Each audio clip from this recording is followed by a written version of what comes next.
On revient en France avec l'une des principales sources d'inquiétude des patients atteints par le virus et qui se retrouvent chez eux. À partir de quand leur gêne respiratoire nécessite, oui ou non, une hospitalisation?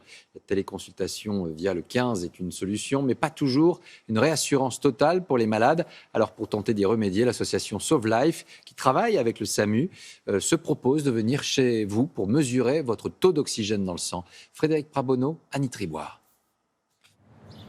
C'est une nouvelle arme contre le Covid-19, des scooters. Devant le SAMU de Paris, une équipe de soignants prête à partir au chevet des malades. Le 15 vient de recevoir un appel d'urgence. 52 ans, elle est Covid positive. Elle a 12 jours des premiers symptômes. Elle est dyspnéique avec une forte fatigue. Allez, c'est bon. Les difficultés respiratoires de la mère de famille sont inquiétantes.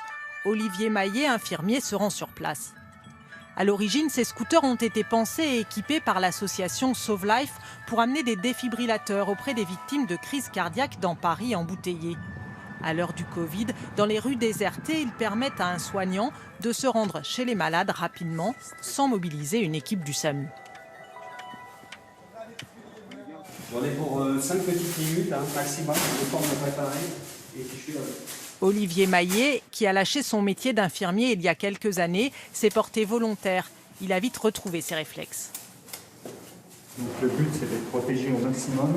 L'infirmier va pouvoir examiner la patiente et mesurer en particulier son taux d'oxygène. Je vais vous demander de respirer 2 ou 3 fois. Je vais vous dire inspirez fort et je vais essayer d'écouter un petit peu. D'accord ? Autant d'éléments qu'il peut ensuite transmettre au médecin régulateur du SAMU. Sinon, les constantes sont plutôt bonnes. Par contre, une fréquence ventilatoire très élevée. Oui, absolument. Oui, on peut faire partir une ambulance. C'est bon pour moi. Avec cette maladie, on peut avoir des effondrements subits et se retrouver à l'instant T avec une personne qui d'un coup passe en détresse respiratoire aiguë. Et là, il faut être capable d'agir vite. Et ça, on ne peut pas l'avoir juste au téléphone, en ayant juste une description. Non, impossible. Il faut vraiment qu'on soit les yeux et les oreilles. Olivier Maillet reste jusqu'à l'arrivée des ambulanciers qui vont accompagner la mère de famille à l'hôpital. Depuis le début de l'expérimentation, il y a 10 jours, les scooters sont sortis plus de 130 fois. Les soignants, tous bénévoles, sont dentistes, pédiatres ou étudiants en médecine. L'association Sauve Life espère qu'après le Covid, les scooters resteront utilisés pour l'aide médicale d'urgence.